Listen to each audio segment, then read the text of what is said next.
Wir stürzen uns heute auf ein Thema, das viele von euch kennen oder bald kennenlernen werden. Die Wohnungssuche in Deutschland. Oh ja. Ein Prozess, der, seien wir ehrlich, oft komplex ist, manchmal auch frustrierend, ne? Besonders wenn man neu hier ist oder in einer der beliebten Großstädte sucht. Definitiv. Wir haben hier für dich die Kernaussagen aus einem Material namens Wohnen in Deutschland mal rausgezogen. Unsere Mission heute: dir die wichtigsten Infos, die Kniffe, aber auch die potenziellen Stolpersteine aufzuzeigen, damit du bestens gerüstet bist. Mhm. Okay, packen wir das mal gemeinsam an? Ja, super wichtiges Thema, das brennt wirklich unter den Nägeln. Die Wohnungssuche in Deutschland ist, fast schon ein Volkssport, könnte man sagen. Aber halt einer mit oft hohem Frustrationspotenzial. Gerade in Metropolen wie Berlin, München, Hamburg, aber auch in vielen Unistädten.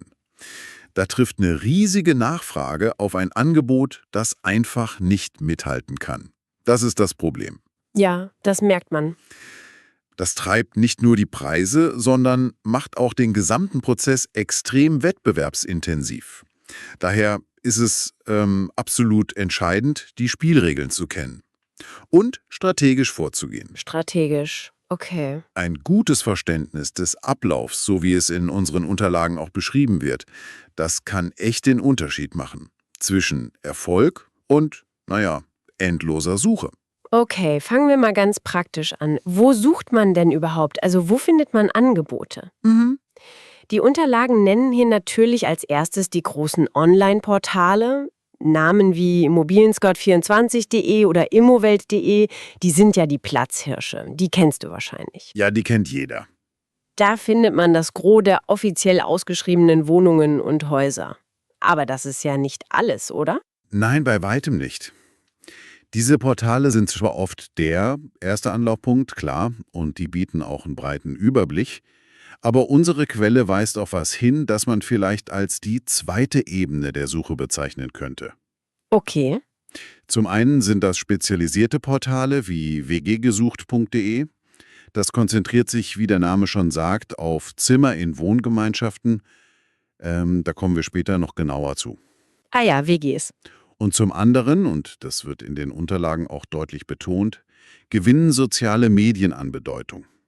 Also Facebook-Gruppen, oft sehr lokal ausgerichtet, sowas wie Netzwerk Köln, oder ganz spezifische Gruppen wie Wohnung gesucht gefunden Berlin. Ah, interessant. Da tauchen private Angebote auf, manchmal viel schneller als auf den großen Portalen. Das heißt, man sollte die Suche breiter aufstellen, nicht nur auf 1, 2 Portale setzen.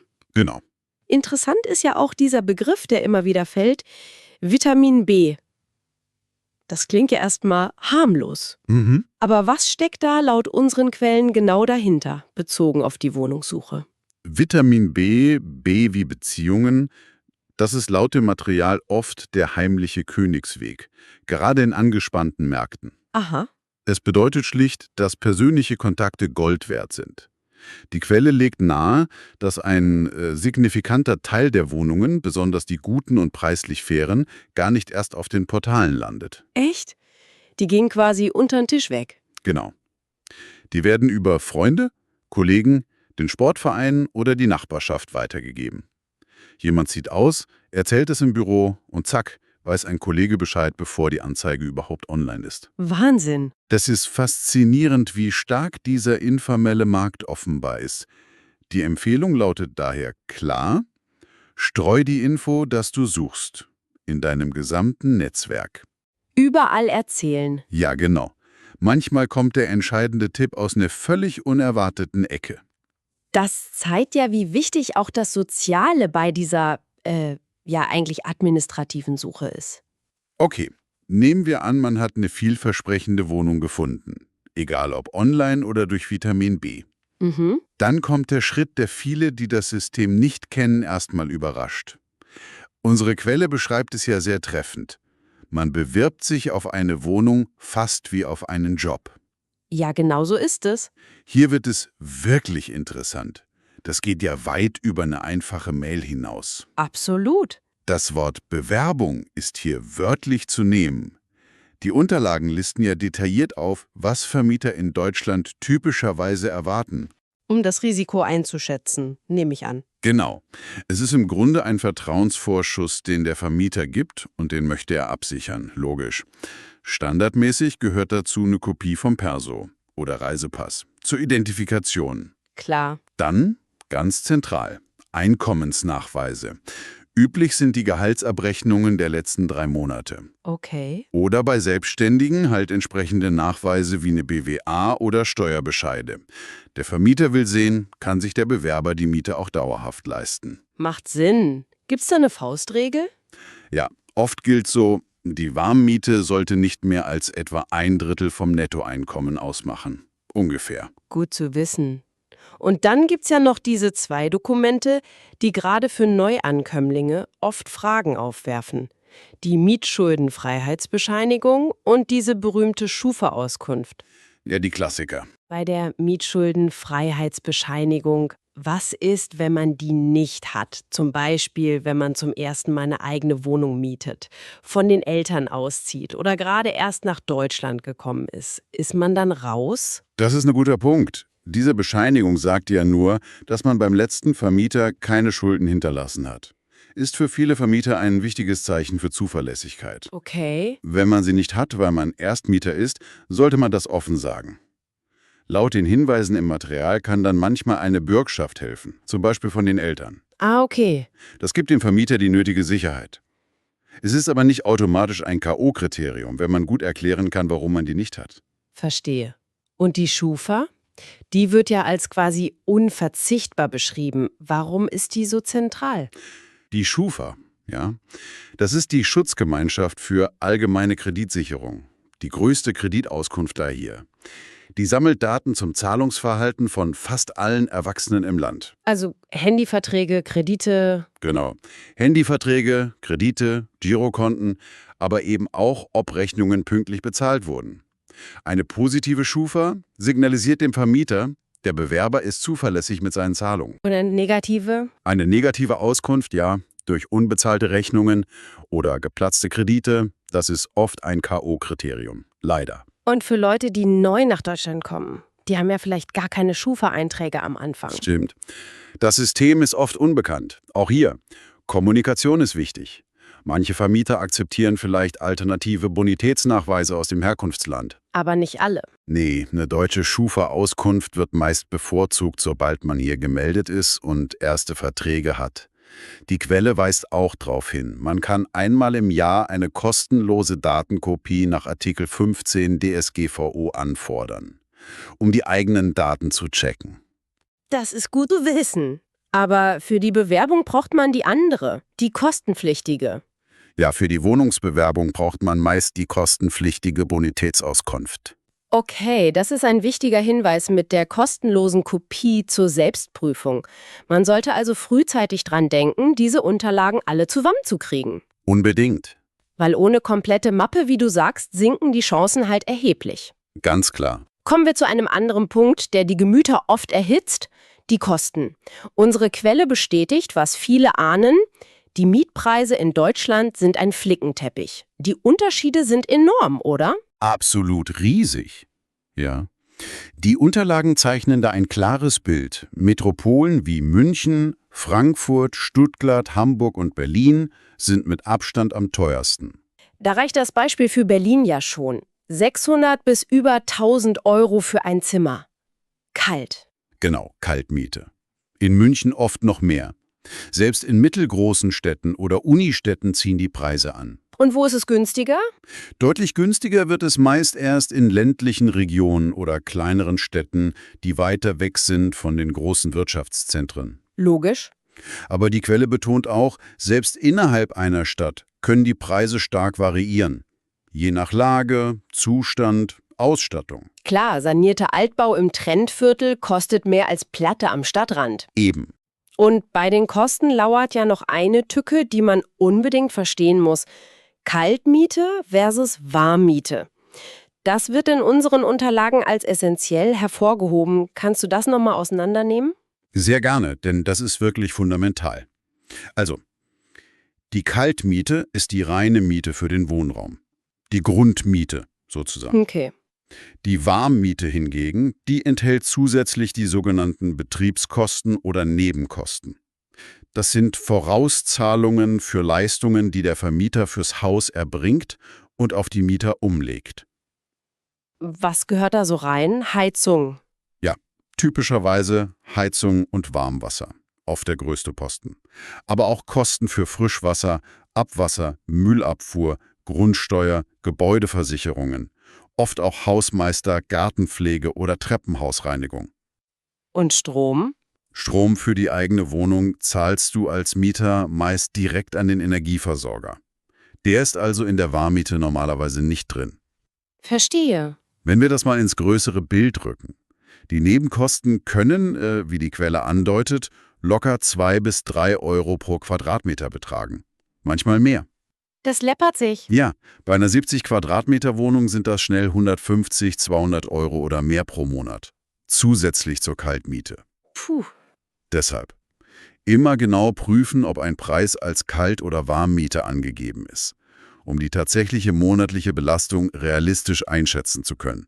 Guter Punkt. Und wichtig: Einmal im Jahr muss der Vermieter eine detaillierte Nebenkostenabrechnung machen. Dann wird geschaut, ob die Vorauszahlungen gereicht haben. Ob man nachzahlen muss oder vielleicht sogar was zurückkriegt. Ah, die berühmte Nebenkostenabrechnung, die für Überraschungen sorgen kann. Genau die. Gut, nehmen wir an, die Bewerbung war erfolgreich, Kosten sind geklärt, man hat die Zusage. Großer Meilenstein. Juhu! Dann kommt der nächste Schritt, der Mietvertrag. Unsere Quelle unterstreicht dessen Bedeutung. Was sind denn da die Kernpunkte, auf die man besonders achten sollte? Der Mietvertrag ist das rechtliche Fundament. Den sollte man wirklich Zeile für Zeile lesen und verstehen, bevor man unterschreibt. Ganz wichtig. Auch wenn man sich freut. Gerade dann. Die Quelle nennt die wichtigsten Inhalte. Natürlich die Vertragsparteien, also Mieter, Vermieter, die genaue Beschreibung der Wohnung, Adresse, Lage, Größe, der Mietbeginn und die Miethöhe. Kaltmiete und Nebenkosten müssen da klar drin stehen, nehme ich an? Ja, unbedingt. Was ist Kaltmiete, was ist Nebenkostenvorauszahlung? Ganz wichtig ist auch die Regelung zur Kaution. Stimmt, die Kaution, das ist ja oft eine Stange Geld am Anfang. Was sagt das Material dazu? Die Kaution ist eine Sicherheitsleistung für den Vermieter. Gesetzlich darf sie maximal 3 Monatskaltmieten betragen. Okay, 3 Kaltmieten? Sie dient als Absicherung für eventuelle Schäden an der Wohnung, die über normale Abnutzung hinausgehen. Oder für ausstehende Mietszahlungen. Was passiert mit dem Geld? Die Quelle betont, der Vermieter muss das Geld getrennt von seinem eigenen Vermögen anlegen. Meist auf einem Kautionskonto. Die Zinsen stehen dir als Mieter zu. Ah, Nach Ende des Mietverhältnisses und, wenn die Wohnung okay zurückgegeben wurde, muss die Kaution zurückgezahlt werden. komplett. Naja, der Vermieter hat eine Prüffrist. Und er kann einen Teil einbehalten, wenn noch Ansprüche offen sind. Zum Beispiel wegen nicht gemachter Schönheitsreparaturen oder eine ausstehende Nebenkostenabrechnung. Okay, verstehe. Und was ist mit Themen wie Haustieren oder Kündigungsfristen? Steht das auch im Vertrag? Ja, unbedingt. Haustierhaltung ist ein Klassiker. Kleintiere wie Hamster oder Fische sind meist okay. Bei Hunden oder Katzen braucht man oft die Zustimmung des Vermieters. Das sollte im Vertrag stehen. Und Kündigung. Kündigungsfristen sind auch zentral. Für dich als Mieter sind es in der Regel 3 Monate, egal wie lange du da gewohnt hast. Für den Vermieter wird die Frist länger, je nach Mietdauer. Ah, ja. Und dann gibt's oft noch Klauseln zu Schönheitsreparaturen, also wer wann streichen oder lackieren muss, oder zur Hausordnung. Viele Details. Ja, und was du nicht vergessen darfst, auch wenn es vielleicht nicht explizit in jeder Quelle steht, das Übergabeprotokoll. Extrem wichtig. Beim Ein- und Auszug. Genau. Um den Zustand der Wohnung festzuhalten. Das vermeidet späteren Streit über Schäden. Das Übergabeprotokoll, guter Hinweis. Es gibt also viel im Vertrag, worauf man achten muss. Nun ist die eigene Wohnung ja nicht die einzige Option. Stimmt. Gerade für junge Leute, Studierende oder wenn das Budget knapp ist, nennt unsere Quelle ja explizit die Wohngemeinschaft, kurz WG, als beliebte Alternative. Ja, die WG. Was macht die WG so attraktiv? Die Vorteile, die im Material durchscheinen, sind vielfältig. Der offensichtlichste ist der finanzielle. Man teilt sich die Kosten? Richtig, man teilt sich Miete und Nebenkosten für Küche, Bad und so weiter. Das macht das Wohnen deutlich günstiger als in einer eigenen Wohnung gleicher Größe und Lage. Klar. Aber die Quelle deutet auch den sozialen Faktor an. Eine WG ist super, um schnell Anschluss zu finden. Besonders, wenn man neu in der Stadt ist. Man's nicht allein. Genau. Man hat sofort Mitbewohner, mit denen man quatschen, kochen oder was unternehmen kann. Natürlich gibt's verschiedene WG-Typen. Von Zweck-WG bis? Ja, von reinen Zweck-WGs, wo jeder sein Ding macht, bis hin zu WGs, die fast wie eine kleine Familie sind. Die Suche nach der passenden WG und den richtigen Leuten ist dabei aber auch eine eigene kleine Herausforderung. Oft mit WG-Castings verbunden? WG-Castings, das klingt ja fast noch intensiver als die normale Wohnungsbewerbung. Kann es sein. Aber sicher eine bedenkenswerte Option. Gut, zum Abschluss unserer Analyse fasst das Material noch einige generelle Tipps zusammen für den gesamten Prozess. Einer sticht heraus: Geduld. Warum wird das so betont? Weil die Suche, wie wir anfangs sagten, gerade in Ballungsräumen wirklich lange dauern kann. Monate sind keine Seltenheit. Die Quelle rät dringend: Nicht entmutigen lassen, Geduld und Ausdauer sind hier entscheidend. Gleichzeitig wird aber auch zur Schnelligkeit geraten. Moment, das klingt paradox. Geduld haben, aber schnell sein. Ja, genau. Ist es aber nicht.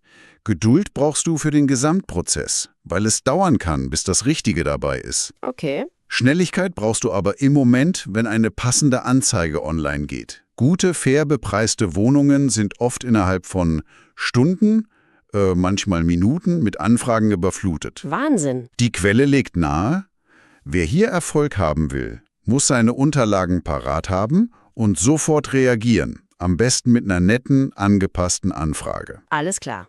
Und ein dritter Tipp aus dem Material: der persönliche Eindruck bei Besichtigungen. Stimmt. Da heißt es, Freundlichkeit und Zuverlässigkeit zählen. Der Vermieter entscheidet oft auch nach Sympathie. Heißt das, der persönliche Faktor spielt nicht nur bei Vitamin B, sondern auch im offiziellen Prozess eine Rolle? Absolut. Gerade bei privaten Vermietern, aber auch bei Hausverwaltungen kann der persönliche Eindruck das Zünglein an der Waage sein. Also Pünktlichkeit, Auftreten? Ja, Pünktlichkeit, ein gepflegtes Auftreten, höfliche Kommunikation, ehrliches Interesse zeigen, all das signalisiert Zuverlässigkeit. Der Vermieter fragt sich ja immer: Wem vertraue ich meine Wohnung an? Wer wird ein angenehmer Mieter sein? Macht Sinn. Die Quelle legt nahe, dass dieser menschliche Faktor nicht unterschätzt werden sollte. Also was bedeutet das alles für dich? Es heißt, die Wohnungssuche ist eine Mischung aus guter Vorbereitung, die Unterlagen, strategischem Vorgehen, Kanäle nutzen, Schnelligkeit, Ausdauer und eben auch ein wenig sozialem Geschick. Eine komplexe Mischung also. Und bevor wir zum Schluss kommen, welchen allerletzten Rat aus der Quelle hältst du für den absolut wichtigsten, den man sich merken sollte? Oh, da muss ich nicht lange überlegen. Der Hinweis, der sich wie ein roter Faden durchzieht: Lies den Mietvertrag immer extrem sorgfältig durch, bevor du unterschreibst. Wirklich alles verstehen? Ja, jede Klausel verstehen. Wenn was unklar ist, nachfragen. Hol dir Rat beim Mieterverein oder der Verbraucherzentrale. Eine Unterschrift unter einen Vertrag, den man nicht kapiert hat, das kann echt teuer werden. Okay. Von unerwarteten Kosten bis zu Rechtsstreitigkeiten. Diese Sorgfalt ist der beste Schutz vor späteren Problemen. Nimm dir die Zeit dafür, auch wenn du froh bist, endlich eine Zusage zu haben. Ein absolut entscheidender Punkt. Okay, fassen wir die Kernpunkte aus unserer heutigen Analyse für dich noch einmal zusammen. Die Suche läuft über Online-Portale. Aber vergiss das Netzwerk, Vitamin B und Social Media nicht. Richtig. Bereite deine Bewerbungsmappe mit allen Dokumenten, Schufa, Einkommensnachweise frühzeitig vor. Komplett. Sei dir der großen Preisunterschiede bewusst und versteh den Unterschied zwischen Kalt- und Warmmiete mit den Nebenkosten. Ganz wichtig. Der Mietvertrag ist dein wichtigstes Dokument. Prüfe ihn genau. Achte auf Kaution, Kündigungsfristen, all die Klauseln. Ja. Und Denk an die WG als mögliche Alternative. Wir hoffen, diese verdichteten Einblicke aus dem Material Wohnen in Deutschland geben dir eine gute Orientierung und machen die Wohnungssuche für dich vielleicht etwas weniger einschüchternd. Genau. Und zum Schluss vielleicht noch ein Gedanke, der dich noch ein wenig begleiten kann. Angestoßen durch die Details in unseren Unterlagen. Dieser sehr strukturierte, dokumentenlastige und ja manchmal auch etwas misstrauisch wirkende Prozess der Wohnungssuche hier in Deutschland.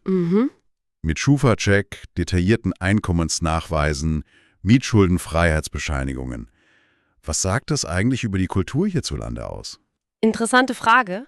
Spiegelt sich darin vielleicht ein besonders großes Bedürfnis nach Sicherheit wider? Nach formaler Absicherung, nach klaren Regeln? Oder wiegt das Vertrauen in persönliche Beziehungen, Vitamin B, am Ende doch schwerer als die ganze Bürokratie? Ja, was wiegt mehr? Eine spannende Frage, finde ich, wie sich gesellschaftliche Werte in sowas Alltäglichem wie der Wohnungssuche zeigen. Etwas, worüber du nach dieser Analyse vielleicht noch ein bisschen nachdenken magst. Ein wirklich spannender Denkanstoß zum Abschluss. Damit sind wir am Ende unserer heutigen gemeinsamen Analyse. Danke, dass du dabei warst. Ja, danke auch dir und tschüss. Bis zum nächsten Mal. Tschüss.